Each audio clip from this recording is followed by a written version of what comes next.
अस्सलाम वालेकुम एवरीवन, क्या हाल है सबके। और यूएई ने जो है वो सेकंड टी20 न्यूजीलैंड से जीत लिया। मैं पहले भी अपनी वीडियो में कह रहा था कि यूएई पकड़ लेगी न्यूजीलैंड को, क्योंकि जिस तरह के उनके प्लेयर्स हैं, जिस तरह के उनके बॉलर्स हैं, टी20 में अगर टीम का दिन अच्छा हो, अगर किसी भी टीम का दिन अच्छा हो तो वो ठीक ठाक जो है वो पकड़ लेती है। और आज जो है यूएई ने पकड़ लिया न्यूजीलैंड को। काफ़ी लोग एक्सेप्ट करते हैं कि 3-0 से न्यूजीलैंड जीत जाएगी, आसान सीरीज होगी, लेकिन फिर वही बात है कि टी20 में आप कभी भी किसी टीम को राइट ऑफ नहीं कर सकते। ओडीआई में भी अभी होना शुरू हो गया कि अगर किसी टीम का दिन अच्छा है, अगर वो अच्छे माइंडसेट के साथ खेल रहे हैं तो वो पकड़ लेते हैं। और आज यूएई ने वही किया। पहले बैटिंग करते हुए न्यूजीलैंड ने 142 फॉर 8 किया। कभी भी आई थिंक शुरू में ही उनकी विकेटें गिर गई, क्योंकि पहले 4 प्लेयर्स उनके जल्दी जल्दी आउट हो गए। At the end of the day वो 4 फॉर 38 थे। At the end of the day Chapman ने 63 किया, तो उनका स्कोर जो है 142 हो गया।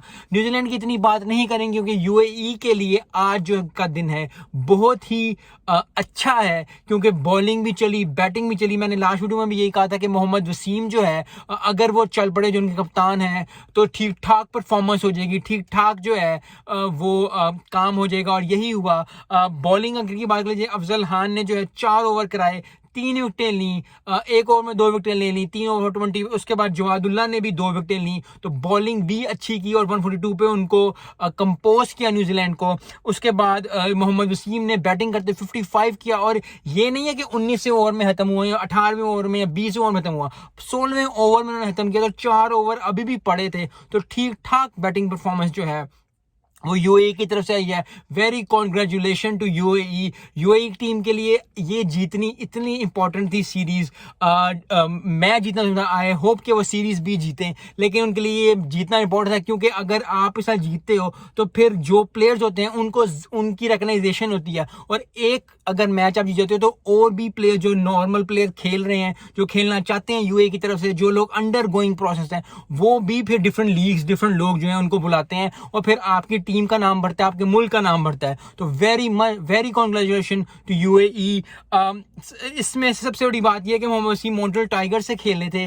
अगर आप फॉलो करते हैं मॉन्ट्रियल टाइगर्स को, कनाडा टी20 लीग को, तो उसमें भी उन्होंने परफॉर्मेंस अच्छी दी है। बहुत ज़बरदस्त प्लेयर हैं मोहम्मद वसीम। और 55 किया। आसिफ खान ने 48 किया।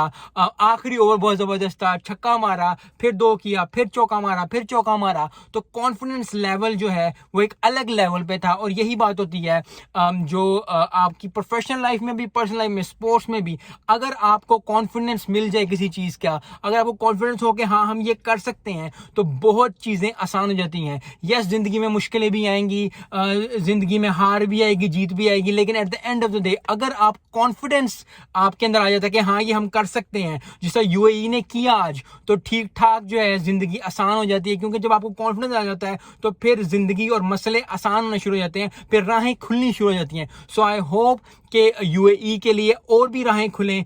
कॉन्फिडेंस ने उनको आज ये मैच जिताया है। दूसरी बात जो है, जो दूसरी चीज़ हमें सीख मिलती है इस मैच से, वो है कि नेवर लूज होप। पहला मैच भी जो है बहुत क्लोज आके यूएई हारा टी20 का, तो बहुत लोग कहते हैं कि हाँ जी टीम्स पहुंच जाती हैं, लेकिन यूएई है, न्यूजीलैंड है। लेकिन फिर वही बात है कि जब भी अगर आप प्रोफेशनल लाइफ में भी, पर्सनल लाइफ में भी, कभी भी आपको होप लूज नहीं करनी चाहिए। क्योंकि अगर एक होप ही तो होती है इंसान के पास, मेरे पास, आपके पास। क्योंकि बहुत दफ़ा ऐसे होता है कि लोगों को वो चीज़ नज़र नहीं आ रही होती, हमें नज़र आ रही थी जो इंसान कर रहा होता है। जैसा यूएई खेल रही थी तो उससे था कि हम जीत जाएंगे, जीत जाएंगे, जीत जाएंगे। आपके दिमाग में आप हमेशा सोचते रहते हो कि यार हम जीतेंगे, हम जीतेंगे। और एक होप ही तो होती है इंसान के पास, जो उसको वो पकड़ के रखता है और फिर वो उस तरह जीतता है या हारता है। क्योंकि ज़िंदगी है, हार जीत होती रहती है। लेकिन अगर आप होप ही लूज़ कर जाओगे, if you lose your hope, तो फिर बचा क्या आपके पास। सो बहुत ज़बरदस्त जो है वो चीज़ हुई है, बहुत ज़बरदस्त।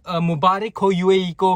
न्यूजीलैंड के लिए थोड़ा बुरा लग रहा है, लेकिन जो आज का मैच था, जो आज का टी20 था, वो यूएई के लिए ज़बरदस्त परफॉर्मेंस, ज़बरदस्त बॉलिंग भी चली, बैटिंग भी चली, ओवरऑल परफॉर्मेंस बहुत अच्छी रही। सो आई होप कि अगला टी20 जो है, अब न्यूजीलैंड अपनी ए गेम लेके आए, यूएई अपनी ए गेम लेके आए, और एक अच्छा मैच देखने को मिले। क्योंकि आज भी एक अच्छा मैच देखने को मिला। फर्स्ट टी20 भी बहुत ज़बरदस्त था, सेकंड टी20 आज का बहुत ज़बरदस्त था, तो थर्ड टी20 भी ही ज़बरदस्त होना चाहिए। एक और बात इसके साथ साथ कि न्यूजीलैंड को बैश करने की ज़रूरत नहीं है, क्योंकि टीम्स जब भी मैचेस होते हैं कोई टीम हारती है, कोई टीम जीतती है। यस, यूएई के लिए इसलिए इंपॉर्टेंट है क्योंकि उनके लिए राहें बहुत खुलेंगी, क्योंकि न्यूजीलैंड एक इस्टेब्लिश टीम है। अगर वो हार भी गई है तो आगे अगले मैचेस में वो कर लेगी, लेकिन यूएई के लिए इस जीत से इतने ज़्यादा दरवाजे खुलेंगे अलग लीग्स के लिए, पीएसएल के लिए, आईपीएल के लिए, कैनेडा लीग के लिए, अमेरिकन लीग के लिए, क्या क्या उनको पता चलेगा प्लेयर्स को, और फिर जब राहें खुलती है तो बहुत खुशी होती है, क्योंकि एज अ क्रिकेटर आप किसी टीम को सपोर्ट कर सकते हो, लेकिन जब एक छोटी टीम जो है अच्छा परफॉर्म करती है तो बहुत दिल को खुशी होती है। मिलते हैं नेक्स्ट वीडियो में। अस्सलाम वालेकुम।